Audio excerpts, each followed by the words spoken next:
I came to my son's house without warning on Thanksgiving 2025. He said, "Who invited you, old woman?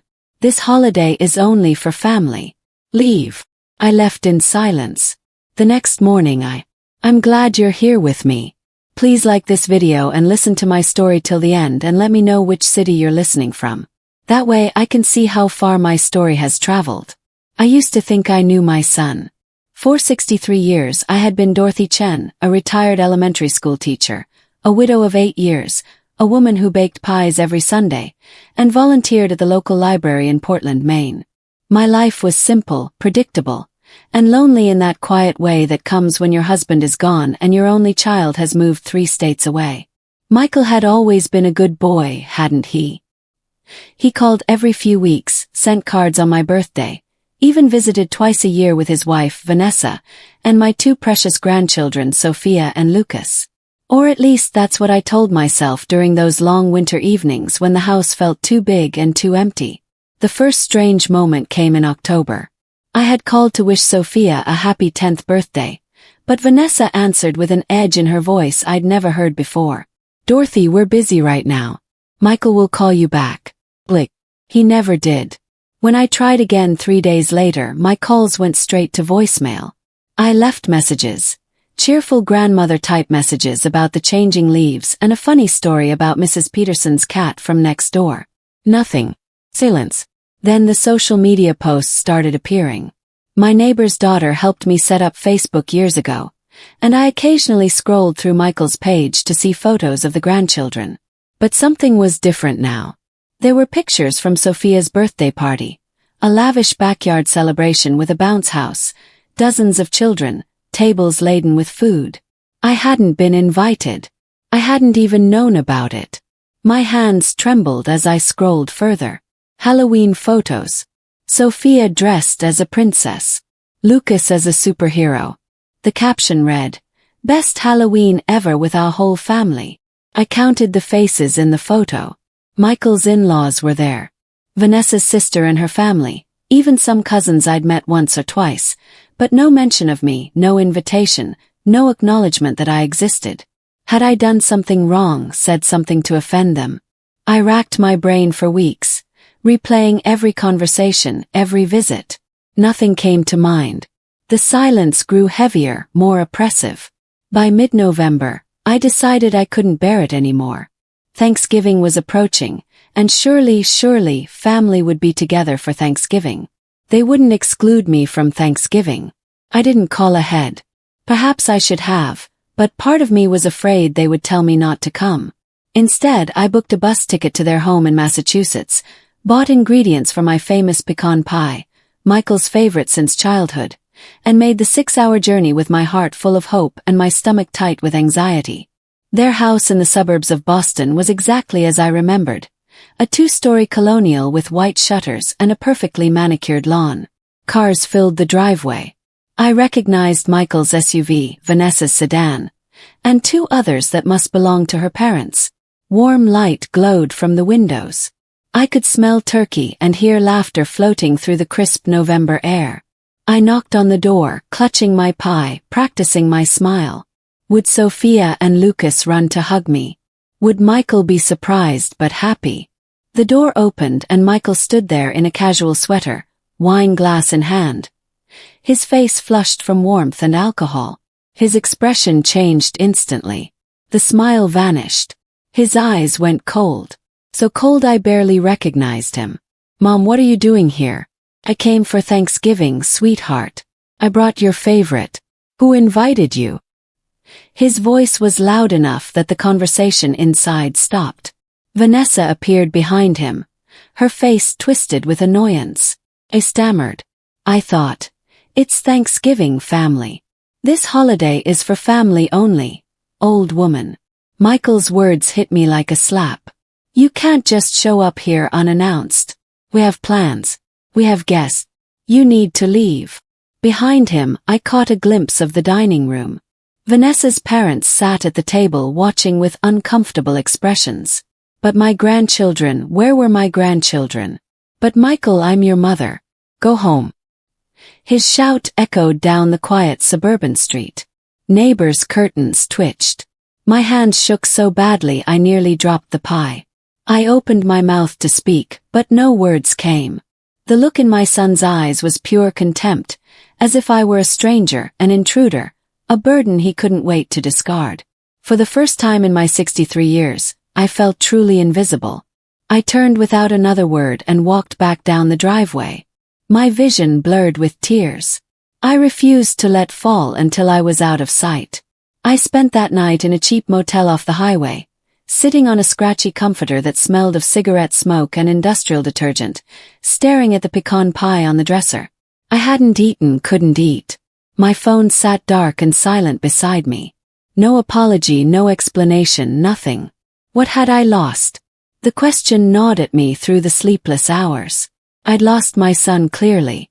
Somewhere between his childhood and now, the boy who once held my hand crossing the street had become a stranger who called me old woman and slammed a door in my face. But it was more than that, wasn't it? I'd lost years. Years of Sophia's and Lucas's lives that I could never get back. Birthdays, school plays, soccer games. When had I last actually seen them? Last Christmas. No, it was the Christmas before that. Nearly 2 years. 2 years of their grandmother being erased from their lives.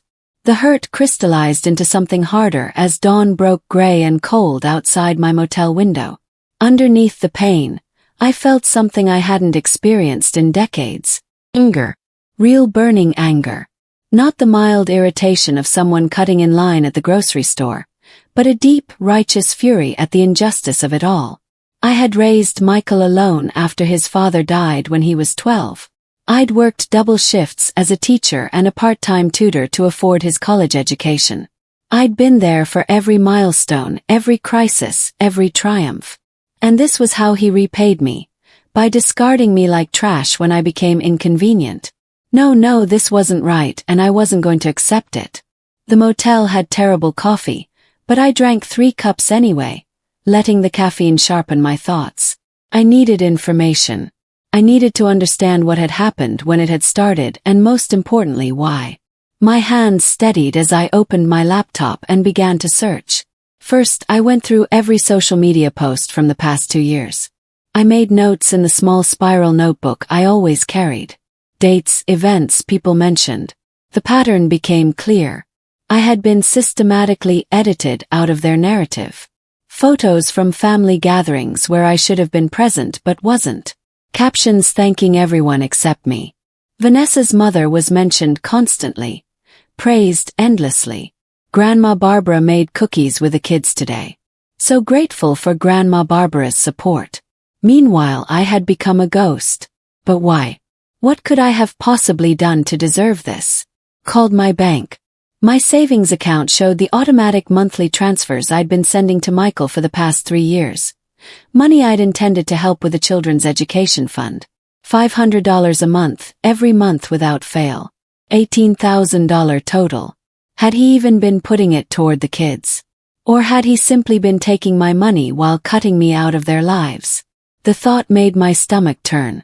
By mid-morning I had checked out of the motel and was sitting in a coffee shop with free Wi-Fi, my notebook filling with information. I needed help, but who could I turn to? My friends back in Portland were sweet, but they were elderly themselves, dealing with their own families, their own struggles. I needed someone objective, someone who understood the legal and social implications of what was happening. That's when I remembered Patricia Greenwood. We'd taught together for 15 years before she left education to become a social worker specializing in elder affairs. We'd exchanged Christmas cards, but I hadn't spoken to her in person for at least 5 years. Would she even remember me? I found her office number online, Greenwood Family Advocacy Services, and stared at my phone for a full 10 minutes before dialing. My heart pounded. What if she thought I was being dramatic? What if she told me this was just normal family dysfunction and I should get over it? Greenwood Family Advocacy. This is Patricia speaking. Her voice was exactly as I remembered, warm, professional, competent. I took a deep breath. Patricia, this is Dorothy Chen. We used to teach together at Riverside Elementary. I don't know if you remember me, but I need help. I think my son is trying to cut me out of my grandchildren's lives, and I don't know what to do. There was a pause. Then Dorothy, of course I remember you. Tell me everything, and I mean everything, starting from the beginning. For the first time since Michael slammed that door, I felt a spark of hope. I had taken the first step. Had reached out. I had begun to fight back. This wasn't over. Not by a long shot. Patricia met me at her office the following Monday. The space was warm and professional, soft lighting, comfortable chairs, shelves lined with books about family law and elder rights. She poured me tea and sat across from me with a legal pad, her gray hair pulled back in a neat bun, her eyes sharp and focused. Start from the beginning, she said. When did you first notice something was wrong? I told her everything. The unanswered calls, the birthday party I wasn't invited to, the social media posts, the money I'd been sending, and finally Thanksgiving. The way Michael had looked at me, the venom in his voice, the absolute dismissal. Patricia took notes, her expression growing more serious with each detail. When I finished, she set down her pen and looked at me directly. Dorothy, what you're describing is called grandparent alienation. It's more common than people think, and it's devastating. The good news is that Massachusetts has grandparent visitation laws. The bad news is that they're complicated and will need to build a strong case. What do I need to do? First, we document everything. I want copies of all communications, emails, texts, call logs, social media posts. Second, we need to establish that you had a significant relationship with your grandchildren before this started. Do you have photos, letters, anything that proves you were an active grandparent? I nodded, my mind already racing through the boxes in my attic. Birthday cards Sophia and Lucas had made me. Photos from visits. The quilt I'd sewn for Lucas when he was born. Third, Patricia continued, we're going to send a formal letter to Michael and Vanessa. It will be professional, non-accusatory but firm. We'll request regular visitation with your grandchildren and ask for an explanation of why contact has been severed. Their response or lack of response will be crucial. And if they refuse, then we file a petition with the court. But let's hope it doesn't come to that. Sometimes a letter from a family advocacy professional is enough to make people realize they're in the wrong. We spent the next 3 hours going through documentation. Patricia helped me download and print social media posts. We drafted a timeline of the deteriorating relationship. She took photos of my phone records showing dozens of unanswered calls. By the end, we had a file 2 inches thick. I'll draft the letter tonight, Patricia said. We'll send it certified mail this week. The letter went out on Wednesday. I knew Michael would receive it by Friday at the latest. Part of me hoped he would call, apologize, explain that this had all been a terrible misunderstanding. But the larger part of me, the part that had seen the coldness in his eyes, knew better. Friday afternoon my phone rang. Michael's name flashed on the screen. My hands trembled as I answered. What the hell do you think you're doing? His voice was pure rage, no longer pretending at civility. You sent a legal letter to our house. Are you out of your mind? Michael, I just want to see my grandchildren. You have no right. They're our children, not yours. You can't just threaten us with lawyers and expect. I'm not threatening anyone. Simply ask. Vanessa is furious. Her parents are furious. Do you have any idea what you've done? You've turned a simple family boundary into a legal issue. Simple family boundary. The word stung. That's what he called erasing me from existence. Boundary. Michael, please just tell me what I did wrong. Why won't you let me see Sophia and Lucas? I've sent money. Called. I tried everything. This is exactly why. He exploded. You're suffocating. You're controlling. You've always been controlling. Always inserting yourself where you're not wanted. The kids don't even remember you properly. Lucas was only 4 last time you visited. They've moved on, Mom. We all have. The words hit me like physical blows. But then he said something that changed everything. Besides, we told them you'd moved far away. They think you're living in Arizona or something. It's easier this way. They don't ask questions. They don't feel guilty. And we don't have to deal with your constant demands for attention. My breath caught. You told them I moved away. You lied to them. There was a pause. In that pause, I heard Vanessa's voice in the background, sharp and angry. Michael, hang up. Don't tell her anything else. This conversation is over. Michael said. If you contact us again, if you send any more letters, we'll get a restraining order. Stay away from our family. The line went dead. I sat in my kitchen, phone still pressed to my ear, and felt something fundamental shift inside me. They had lied to my grandchildren. They had told Sophia and Lucas that I had abandoned them. Not only had they cut me out, they had made me the villain in their story. I had my proof now, I had my evidence. Michael had admitted it all in anger, not realizing what he'd revealed. This was the point of no return. There would be no reconciliation, no apology, no peaceful resolution. There would only be the fight. I called Patricia within minutes of hanging up with Michael. My voice was steady now. The shock crystallized into determination. He admitted they lied to the children. I told her. He said they told Sophia and Lucas I moved to Arizona. He said it was easier that way. Patricia's intake of breath was sharp. Did you record the call? No, I didn't think that's okay. Write down everything he said word for word while it's fresh. Date and time it. This is exactly what we need, Dorothy. Parental alienation involving deliberate deception about a grandparent's whereabouts is taken very seriously by family courts. Over the next 2 weeks, I worked with Patricia to file a formal petition for grandparent visitation rights. We included the timeline, the documentation, my written account of Michael's phone call, and statements from 2 of my friends who could attest to my character and my relationship with the children before the estrangement. The petition was filed on December 15th. Michael and Vanessa had 30 days to respond. They responded in exactly 1 week, but not through lawyers. They came to my house. I was in my kitchen making dinner when I heard a car pull into my driveway. Through the window, I saw Michael's SUV. My heart began to race. He climbed out, followed by Vanessa, and my stomach dropped. A man I didn't recognize carrying what looked like a briefcase.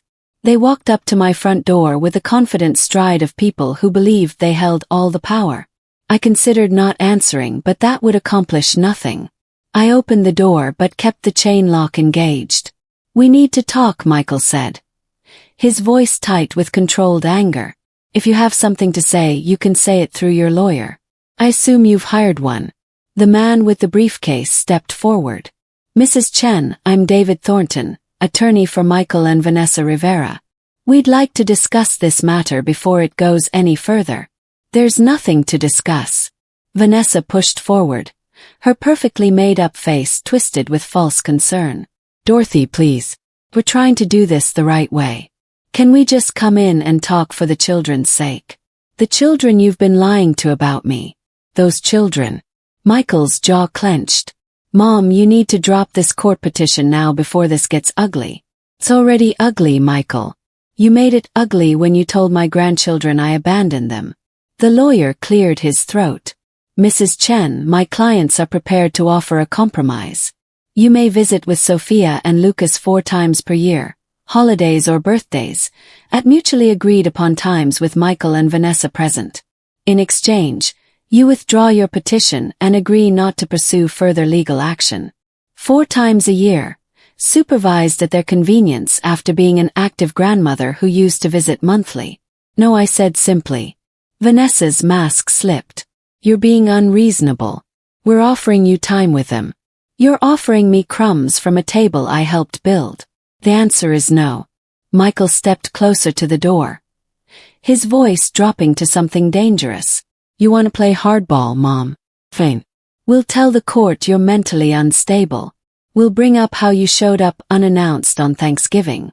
We'll talk about your obsessive behavior, your constant calls, your inability to respect boundaries. We'll make you look like a crazy old woman who needs to be kept away from children. My hands trembled, but I kept my voice steady. You'll commit perjury to a court. We'll tell them the truth as we see it, Vanessa said, her voice saccharine. A grandmother who can't accept that her son has his own family now, who stalks us on social media, who sends threatening letters through lawyers. The court will see you for what you are, a lonely, desperate woman trying to force herself into lives where she doesn't belong. The lawyer added almost apologetically.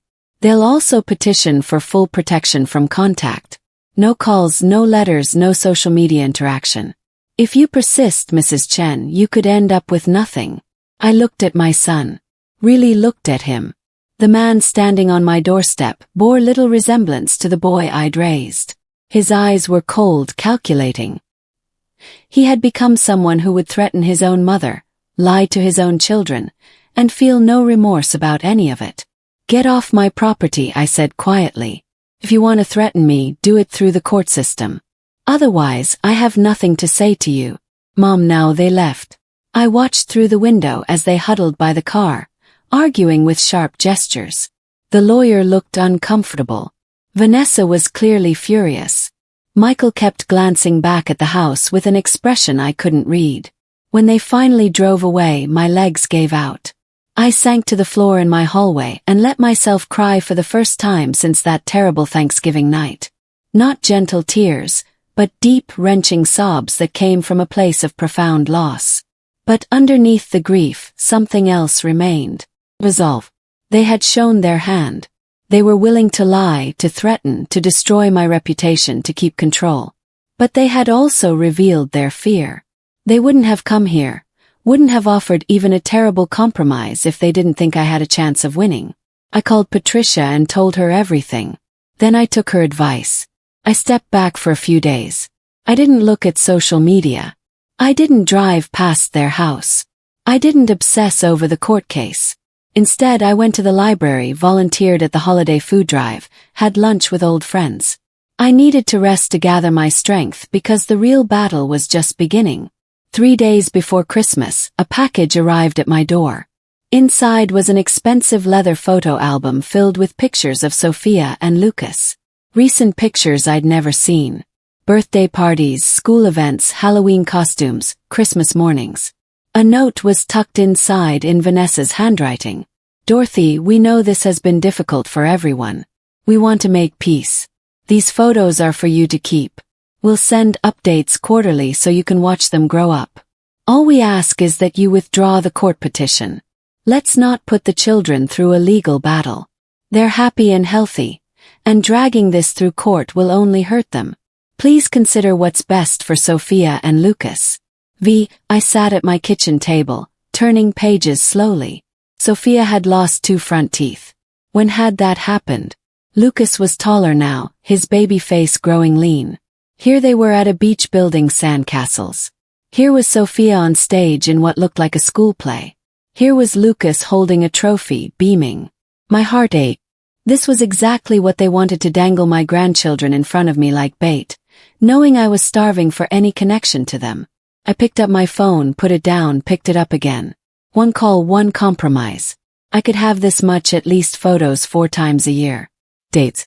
Some small window into their lives, even if I couldn't be part of them. My finger hovered over Michael's contact. Then I closed the photo album and set it aside. No, this was manipulation. Pure and simple. They were offering me scraps and calling it generosity. Quarterly photos weren't a relationship. They weren't Sunday dinners or helping with homework or teaching Lucas to bake cookies like I taught Michael. They weren't being there when Sophia had nightmares or attending Lucas's baseball games. They were a consolation prize designed to make me give up the fight. Called Patricia instead. They sent me photos, I told her. Recent ones with a note asking me to drop the petition in exchange for quarterly updates. And Patricia's voice was carefully neutral. And I'm not taking the bait. I could hear the smile in her voice. But that's good, Dorothy. They're getting desperate. Means we're on the right track. Over the next 2 weeks, the temptations continued. Michael left a voicemail. His voice softer now, almost apologetic, saying they'd been too harsh and wanted to find a middle ground. Vanessa sent an email describing how Sophia had asked about me, wondering if I was okay in Arizona and how hard it had been to maintain the lie. But I maintained my cold, steady calm. I forwarded everything to Patricia. I documented every contact. I didn't respond to a single one. What I needed wasn't their bargaining. It was support. Real support. I found it in unexpected places. First, there was Ruth Martinez from my book club. When I finally opened up about what was happening, something I'd been too ashamed to do earlier, she revealed that her daughter had cut her off from her grandchildren 3 years ago over a political disagreement. I gave up, Ruth admitted over coffee at our favorite cafe. I let them win because I was too tired to fight. Don't make my mistake, Dorothy. Don't let them erase you. Then there was my neighbor, George Sullivan, a retired family court judge who'd lived 2 doors down for 15 years. When he saw me struggling with legal paperwork on my porch, he came over to help. I've seen cases like yours, he told me, adjusting his reading glasses. Good people shut out for no reason except power and control. The courts take grandparent rights seriously. When you can prove a genuine bond existed, you've got documentation, you've got witnesses, and most importantly, you've got truth on your side. But the most unexpected support came from an online forum Patricia had recommended. It was a community of grandparents fighting for access to their grandchildren. Hundreds of people sharing stories, offering advice, providing emotional support. I read their stories late at night. Grandparents who'd won visitation rights after years of fighting.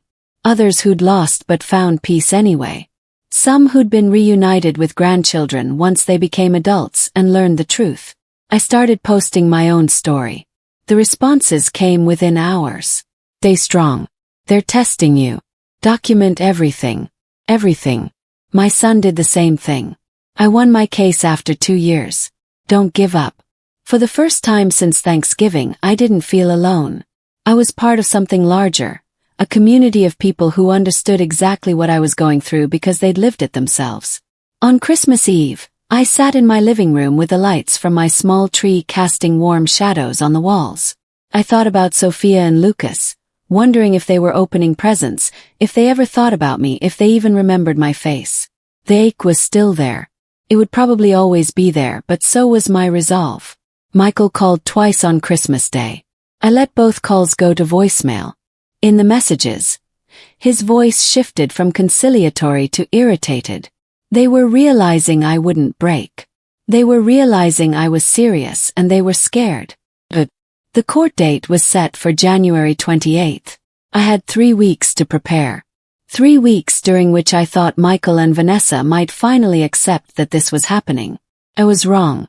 They came on a Tuesday afternoon in mid-January, this time without their lawyer. I saw them pull up and considered not answering the door at all. But something in Michael's body language, shoulders slumped, head down, made me pause. He looked defeated, exhausted. Maybe, just maybe, he'd finally come to his senses. Open the door. No chain this time. Mom, Michael said, and his voice cracked. Please, can we come in? Just to talk. No lawyers, no threats, just family. Against my better judgment, I stepped aside. They sat on my couch, the same couch where Michael had once done homework, where I had read him bedtime stories when he was small. Vanessa looked around the room with an expression I couldn't quite read. Michael's eyes were red-rimmed as if he'd been crying. I haven't been sleeping, he began. This whole thing, it's tearing me apart, Mom. I never wanted it to get this far. Then why did it? I asked quietly, sitting across from them in my armchair. He glanced at Vanessa, who gave him an encouraging nod. I was trying to protect my family. Vanessa's mother is very involved with the kids, and we felt that having 2 grandmothers competing for attention was confusing for Sophia and Lucas. Competing, as if loving my grandchildren was a contest. So you erased me instead. We were going to ease you back in, Vanessa interjected, her voice smooth as honey. Once the kids were older and could understand boundaries better. This was always temporary, Dorothy. But then you went and got lawyers involved and everything spiraled. It was masterful, really, the way she made it sound reasonable, the way she made me the problem. You told them I moved to Arizona, I said flatly. Michael winced. That was wrong. I admit it. I panicked when Sophia kept asking about you and I said the first thing that came to mind, but we can fix it. We can tell them the truth, that there was a misunderstanding, that you're back now, that everything is okay. If I drop the court case. Mom, think about what this will do to them. Michael leaned forward, his voice urgent. Do you want Sophia and Lucas to grow up knowing their grandmother dragged their parents through court? Do you want them to read legal documents someday describing family dysfunction and accusations? Is that the legacy you want to leave? The manipulation was breathtaking. He was trying to make me responsible for the damage he had caused. What I want, I said slowly, is for my grandchildren to know their grandmother loves them. What I want is regular unsupervised visits. What I want is to not be erased from family photos and lied about. Vanessa's expression shifted. The mask of concern slipped, revealing something colder underneath. You're being selfish. You're putting your wants above the children's well-being. Michael and I are their parents. We decide what's best for them, not you. And you decided that lying was best. We decided that peace was best. Her voice rose sharp and cutting. Do you know how much stress this has put on our family? Michael's been anxious for months. I've had to explain to my parents why we're being sued by Michael's mother. Sophia's teacher asked if everything was okay at home because she's been distracted. You're destroying our family. I'm destroying it.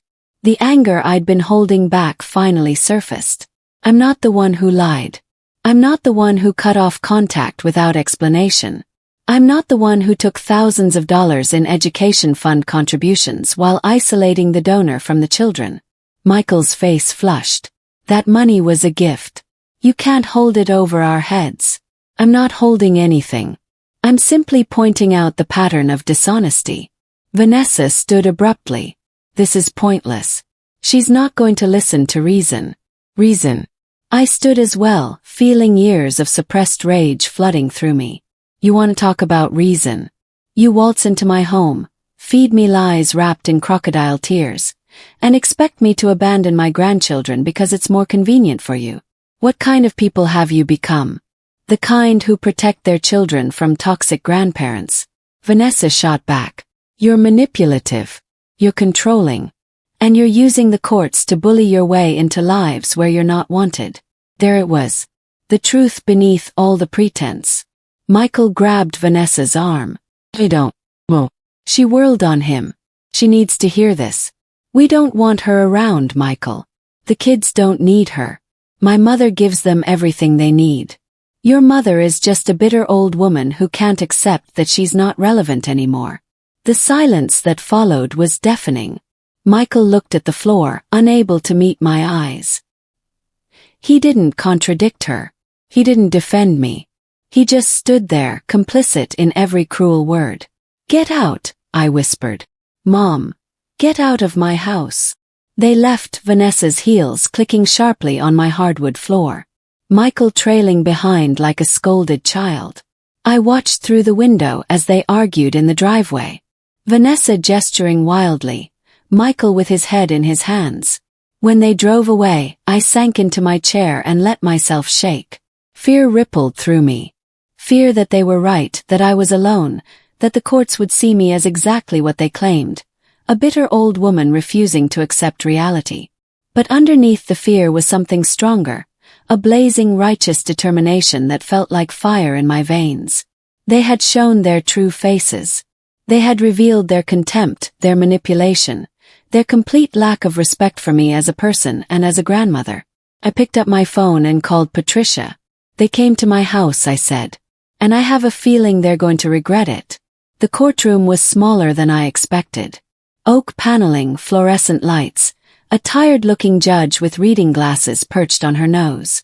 Judge Helen Blackwell had a reputation for being fair but tough, especially in cases involving children. Michael and Vanessa sat with their lawyer on the left side. I sat with Patricia on the right. Behind me, Ruth from my book club had come for moral support along with George Sullivan, the retired judge. Their presence steadied me. Michael wouldn't look at me. Vanessa stared straight ahead, her jaw set, her designer suit immaculate. They looked like the perfect couple, the responsible parents. I looked like exactly what I was. A 63-year-old grandmother in a department store dress, fighting for something that should have been mine by right. But I had something they didn't. Truth. The hearing began with opening statements. Their lawyer painted me as an overbearing grandmother who couldn't respect boundaries, whose surprise visit on Thanksgiving had understandably upset his clients, whose legal action was harassment disguised as concern. Patricia's opening was simple. Your Honor, this is a case about a grandmother who had a loving, active relationship with her grandchildren until she was systematically erased from their lives through deception and manipulation. We're here to restore that relationship and ensure Sofia and Lucas Rivera don't lose their grandmother permanently. Then came the testimony. Michael went first, describing me as someone who called excessively, who made him feel guilty for living his own life, who had always been controlling. He painted a picture of a mother who couldn't let go. Vanessa supported his narrative, adding details about how my unexpected arrival on Thanksgiving had traumatized the children. Though she couldn't explain why Sofia and Lucas hadn't been present for that encounter, their lawyer introduced social media posts as evidence of the happy, stable family that my legal action threatened to disrupt. I sat through it all with cold, calm composure. Patricia had coached me. Don't react. Don't show emotion. Let them bury themselves. Then it was my turn. I walked to the witness stand with my back straight, my voice steady. Patricia led me through my testimony methodically. My relationship with Sofia and Lucas from birth until 2 years ago, the monthly visits, the birthday presents, the video calls and letters, the $18,000 I'd sent for their education fund. Mrs. Chen, Patricia asked, did you ever give your son reason to believe you wouldn't respect boundaries regarding his children? Never. I always asked permission before visits. Coordinated schedules. I respected their parenting decisions, even when I disagreed with them. What happened on Thanksgiving 2025? I described the scene exactly as it occurred. My voice didn't waver. And did Michael or Vanessa explain why you weren't welcome? Michael said the holiday was for family only. He called me old woman and told me to leave. Murmurs in the courtroom. The judge made a note. Mrs. Chen, have you had any contact with your grandchildren in the past 2 years? No, none. My calls go unanswered. My letters are returned. I've been completely cut off. And do you know why? This was the moment, the turning point. Yes, I said. Michael admitted to me during a phone call that they told Sofia and Lucas I'd moved to Arizona. They lied to the children about my whereabouts to avoid questions about why I wasn't visiting anymore. Michael's lawyer shot to his feet. Objection. Hearsay. Patricia smiled. Your Honor, I have Mrs. Chen's contemporaneous written account of that phone call, dated and detailed. I also have phone records confirming the call took place. I'll allow it, the judge said, eyeing Michael with new interest. Continue. Patricia approached me with a file folder. Mrs. Chen, I'm showing you what's been marked as Exhibit F. Can you describe what this is? It's a timeline of my attempts to contact my son and grandchildren over the past 2 years. 37 phone calls, 22 emails, 8 letters, 0 responses until after the legal petition was filed. And Exhibit G. Social media posts showing family gatherings I wasn't invited to or informed about, including Sofia's 10th birthday party, where the caption said, "Our whole family," but I wasn't there. And Exhibit H. Bank records showing $18,000 in transfers to Michael's account marked for the children's education fund. Patricia turned to the judge. Your Honor, I'd also like to submit Exhibit I, a letter Mrs. Chen received from her son and daughter-in-law, offering quarterly photos in exchange for dropping this petition. This was an attempt to silence Mrs. Chen while providing minimal access to her grandchildren. The judge took the letter, read it, and looked directly at Michael. Mr. Rivera, did you send this? Michael shifted uncomfortably. We were trying to find a compromise. A compromise would involve actual visitation, not photographs for times a year. The judge's voice was sharp. Did you or did you not tell your children that their grandmother had moved to Arizona? Silence. Mr. Rivera, answer the question. Vanessa whispered something urgent to their lawyer. He stood. Your Honor, my clients request a recess to confer. No, answer the question, Mr. Rivera. Michael's face had gone pale. It was a misunderstanding. Sofia asked where her grandmother was and I said, You lied to your daughter about her grandmother's whereabouts. The judge finished. What you call a misunderstanding, this court calls parental alienation. And what concerns me even more is the $18,000 Mrs. Chen sent for her grandchildren's education while you were actively preventing her from seeing them. Vanessa's composure cracked. That money was given freely. Mrs. Rivera, you're not on the stand. Be quiet, or I'll hold you in contempt. The judge looked at her notes, then at me, then at Michael and Vanessa. The silence in the courtroom was absolute. I've heard enough, she said finally. I'm ordering a court-appointed child psychologist to interview Sofia and Lucas Rivera within the next 2 weeks. I want to know what they've been told about their grandmother and assess whether they've been subjected to alienation tactics. We'll reconvene after those interviews for my final ruling. She brought down her gavel. Michael and Vanessa left the courtroom without looking at me. Their lawyer tried to spin it as a positive. The judge didn't rule in her favor, but everyone in that room knew the truth. They were losing and they knew it. The psychologist's report arrived 2 weeks later. Patricia called me the moment she received it. Dorothy, sit down. You're going to want to hear this. Dr. Amanda Foster had spent 3 hours with Sofia and Lucas separately and together. Her findings were devastating for Michael and Vanessa. Sofia, aged 10, had reported feeling confused about why her grandmother had moved away without saying goodbye. She'd asked multiple times if she could call me, but had been told I was too busy starting a new life to talk to them. She'd cried during the interview when Dr. Foster explained I'd never moved away. Lucas, age 7, had initially seemed indifferent. But as the interview progressed, he'd asked if the grandmother he remembered, who used to make chocolate chip cookies and read him stories, was still alive or in heaven with Grandpa. They'd been told I was dead. Not directly, but through careful implications, through avoiding my existence, through changing the subject whenever I was mentioned. Michael and Vanessa had let their children believe I might have died. And when Sofia persisted in asking, they'd invented the Arizona story to stop the questions. Foster's report was clinical but damning. The children show signs of ambiguous loss regarding their paternal grandmother.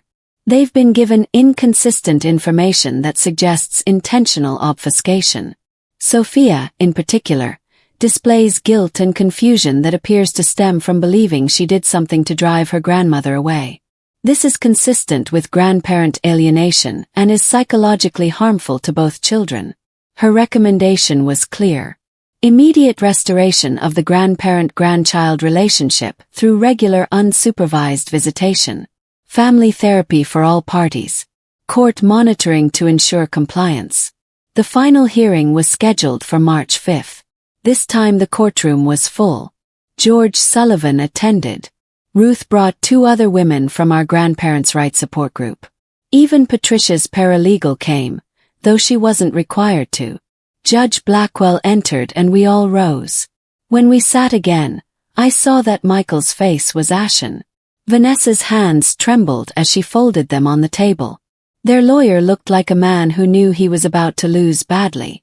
I've reviewed Dr. Foster's report, the judge began.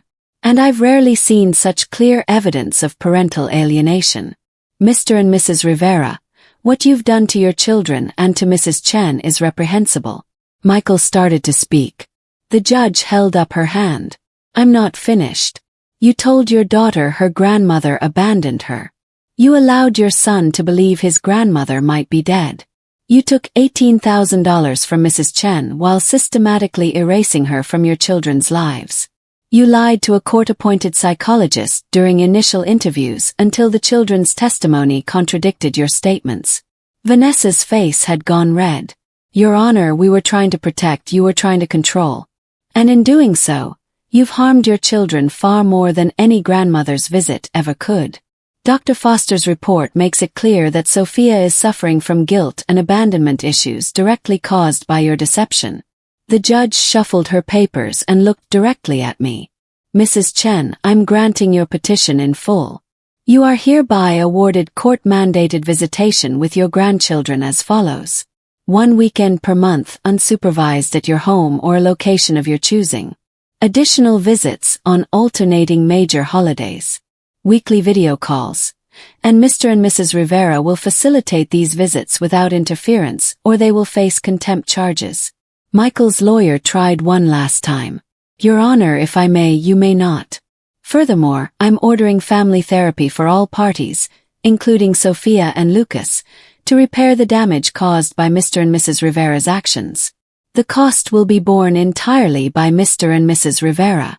Vanessa made a sound like a wounded animal. Michael put his head in his hands. And one more thing, the judge continued, her voice like steel. Mr. and Mrs.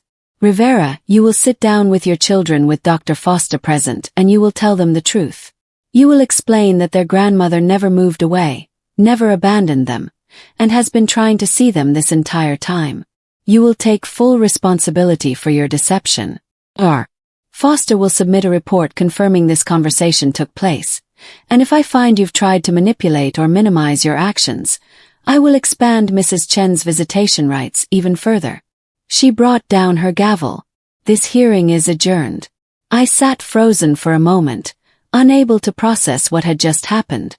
Then Patricia grabbed my hand, squeezing hard, her eyes bright with tears. You won, she whispered. Dorothy, you won completely. Michael and Vanessa gathered their papers in silence. As they moved toward the exit, Michael glanced at me just once.